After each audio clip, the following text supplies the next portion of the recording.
Well, the hung parliament actually presents a real opportunity for us in local government to engage in hopefully a much more listening dialogue with central government and with the parties in power and with MPs.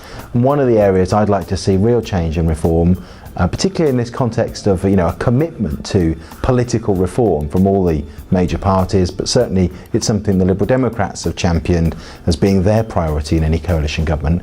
I'd like to see a commitment to a new localist approach to governing in Britain. It's something that we at the LGiU have talked about for a long time. It's something that notionally the national political parties support, but actually real localism will mean reform of council tax.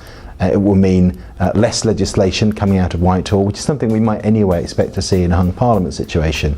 I think there'll be a lighter legislative programme, and I hope that when it comes to looking at the real priority for councils and undoubtedly for any government, which is the economic context and particularly public sector spending, that we'll have a really good dialogue with central government.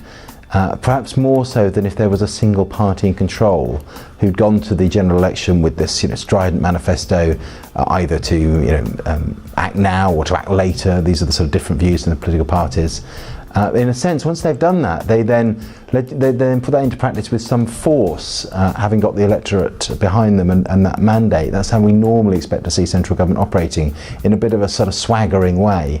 I think it'd be quite good that we have a bit more of a humble central government that is prepared to have a dialogue with local government, who of course have huge experience of managing efficiency, greater efficiencies at a local level, of prioritising spending in local public services, of improving services sometimes when funding is declining in certain areas.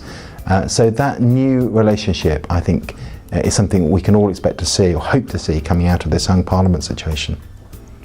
Hung parliaments are very common at a local level, hung councils as they're known in local government terms, and there are over 100 at the moment local authorities where no party has an outright majority and so has to work with other parties.